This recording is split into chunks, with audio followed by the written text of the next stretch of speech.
And now what we're going to do is go to the folder, move project, tap on it, hit OK. We're going to move it into the test folder. Yes, confirm. And now that's moving it in there. If we go click on the test folder, as you can see, there's the picture we just did, all edited up.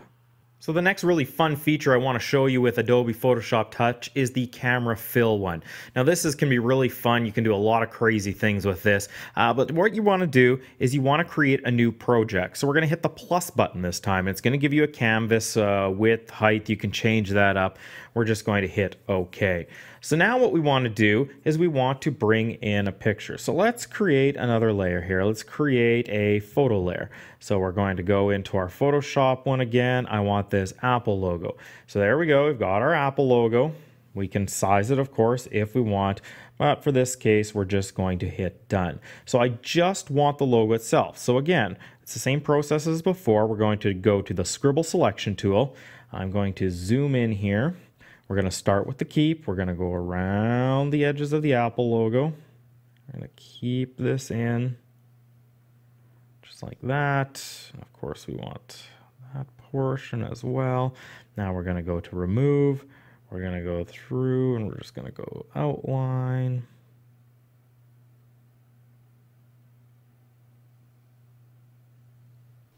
And there we go. It's going to do its magic. And it looks pretty good. Again, we can go and touch it up if we really want to. We're going to zoom back out here so we have the full canvas. We're going to go up to the top here. Oh, wrong one. We're going to go up to this one and we're going to hit the extract button. So there we go. Now we have our Apple logo right there and we have this big empty space right there. So what are we going to do with that big empty space? Well, I'm going to go down to this layer right here. Oh, first of all, I should point out you're going to want to deselect. Very, very important. You want the Apple logo to be deselected. So now what we're going to do is we're going to go to this layer and we're going to go up to the ampersand here and we're going to go add camera fill. So now what this is going to do is, as you can see, it's using my iPad's 2 camera. I can switch it around right there. I can use the back of the camera if I want. We'll just do a quick switch right there, and now it's showing you what's behind. As you can see, it's my MacBook Pro recording this right now. So we'll go back to the front. So now we're back at the front. Now what I'm going to do here is this is going to be a little bit difficult. I'm going to have to reset the shot here, but I'm going to put myself in this picture. So just give me 1 second here. All right, so I've repositioned it here. It's quite difficult. So I'm going to want to have myself in this picture with the Apple logo, and we're going to do some things with it, but I want myself in it. So here we go. We're going to tap the little camera button down here when we're ready.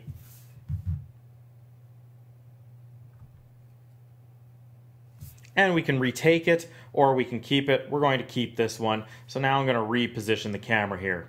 So there we go. Now we have a picture of myself along with the Apple logo. Now we can start doing some edits, changing things around. The first thing I'm going to want to do is I'm going to want to move the Apple logo. So we're going to go click on that layer right there. We're going to go click this button again, and we're going to just move it around. We'll put it, yeah, you know what, we'll put it right there. That looks good. Do I want a little bit bigger? Sure, why not? And we'll just leave, oh, I got an idea. Let's make it a little bit smaller, and we'll leave it right there. So when we're happy with it, we just click done.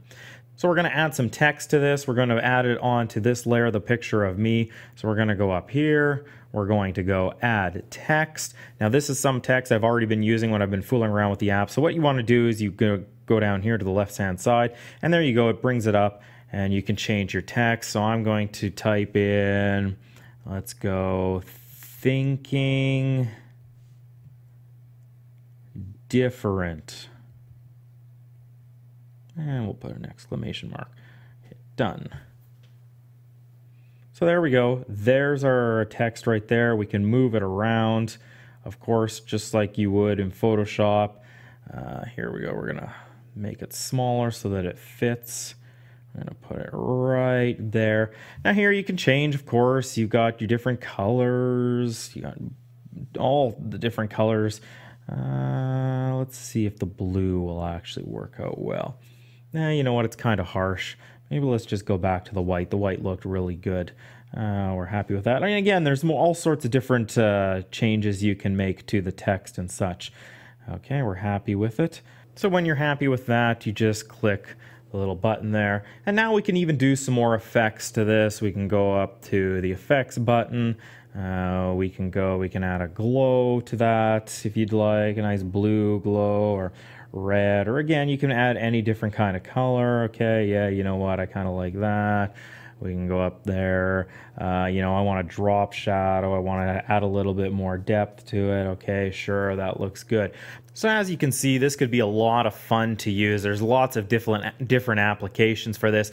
I know if you go back into here, yeah, you know, we'll save this one as well. If we go back into the tutorial section here, they have a create camera layers, and they have you're adding yourself in with this pirate hat. So there are plenty of fun little things you can do. Of course, you can do it like I showed you in the very first one. You can add two pictures together that way, but this just gives you another way to combine some pictures and really have a lot of fun with your photography and your pictures and such. And that's really what this app's all about, is having fun, getting really creative. Of course, the amateur will find this fun to use, and I'm sure there are professionals that will find this very useful to use too. As I showed you, it can be a very powerful tool. You can do a lot of fine edits and really do things on the fly. You don't have to bring your laptop all the time. And with the Adobe service there, the cloud kind of service, of course, you can do some edits on your iPad or your tablet, and then you can beam it right onto your computer so you can finish working on it, do even more touch-ups on your computer with your Photoshop application.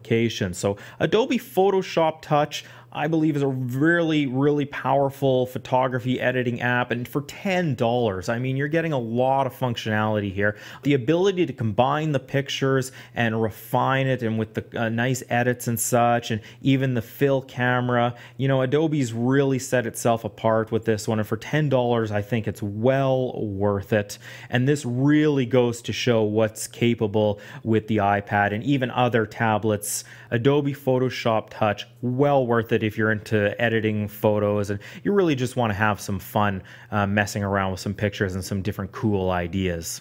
For more daily iPad and iPhone news, make sure you check out iPad in Canada and iPhoneincanada.ca. I'm Chris with iPad in Canada. Thanks for watching.